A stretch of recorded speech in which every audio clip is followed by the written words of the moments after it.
10 crores in 60 days ಚಾಲೆಂಜಲ್ಲಿ day 53.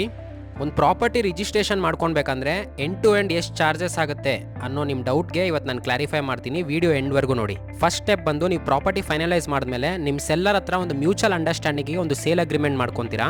ಲೋನ್ಗೆ ಏನಾದರೂ ಹೋಗ್ತಾ ಇಲ್ಲ ಅಂದರೆ 500 rupees ಪೇಪರ್ ಮೇಲೆ ಅಗ್ರಿಮೆಂಟ್ ಮಾಡಿದ್ರೆ ಸಾಕು. ಇದು ಸೆಕೆಂಡ್, ನೀವು ರಿಜಿಸ್ಟ್ರೇಷನ್ಗೆ ಹೋದಾಗ ಒಂದು ಪ್ರಾಪರ್ಟಿದು SR ವ್ಯಾಲ್ಯೂ ಮೇಲೂ ನೀವು ರಿಜಿಸ್ಟರ್ ಮಾಡ್ಕೊಬೋದು, ಆರ್ ನೀವು ಬೈ ಮಾಡಿರೋ ಮಾರ್ಕೆಟ್ ವ್ಯಾಲ್ಯೂ ಮೇಲೆ ಕೂಡ ರಿಜಿಸ್ಟರ್ ಮಾಡ್ಬೋದು. ಎಕ್ಸಾಂಪಲ್ಗೆ ನೀವು ಪ್ರಾಪರ್ಟಿದು SR ವ್ಯಾಲ್ಯೂ ಮೇಲೆ ರಿಜಿಸ್ಟರ್ ಮಾಡಿದ್ರಿ ಅನ್ಕೊಳ್ಳೋಣ.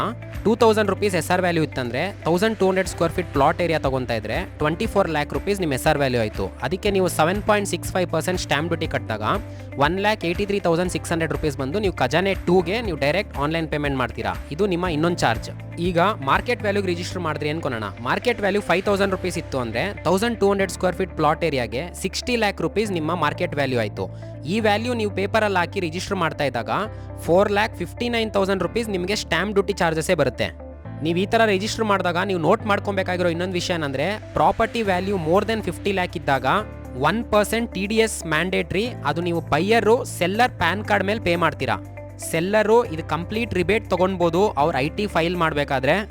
ಇವಾಗಿನ ನ್ಯೂ ಟ್ಯಾಕ್ಸ್ ರೆಜಿಮೆ ಪ್ರಕಾರ 12 lakhs ವರೆಗೂ ಎಕ್ಸಂಪ್ಷನ್ ಇದೆ. ಅವ್ರು ಇದ್ರ ಒಳಗಡೆ ಫಾಲೋ ಆಗ್ತಾರೆ ನಿಮ್ಮ ಸೆಲ್ಲರು ಅಂದರೆ ಅವರು ಕಂಪ್ಲೀಟ್ ರಿಬೇಟ್ ತೊಗೊಳ್ಬೋದು.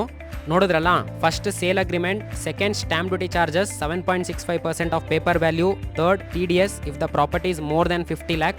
ಇದೆಲ್ಲ ನೀವು ಪ್ರಾಕ್ಟಿಕಲಿ ಕಲಿತಾ ಸೇಲ್ಸ್ ಮಾಡಬೇಕು ಅನ್ನೋ ಒಂದು ಇಂಟ್ರೆಸ್ಟ್ ಇದ್ದರೆ ಹೈರಿಂಗ್ ನಡೀತಾ ಇದೆ. ಆಲ್ರೆಡಿ ಇವತ್ತು 14 members ಜಾಯ್ನ್ ಆಗಿದ್ದಾರೆ. ಸೊ ಇಂಟ್ರೆಸ್ಟ್ ಇರೋರು ಬಯೋಲ್ ಕೊಟ್ಟಿರೋ ನಂಬರ್ ಕಾಲ್ ಮಾಡ್ಬೋದು. ಸಿಗೋಣ ನೆಕ್ಸ್ಟ್ ಇನ್ಫಾರ್ಮೇಷನ್ ಜೊತೆ.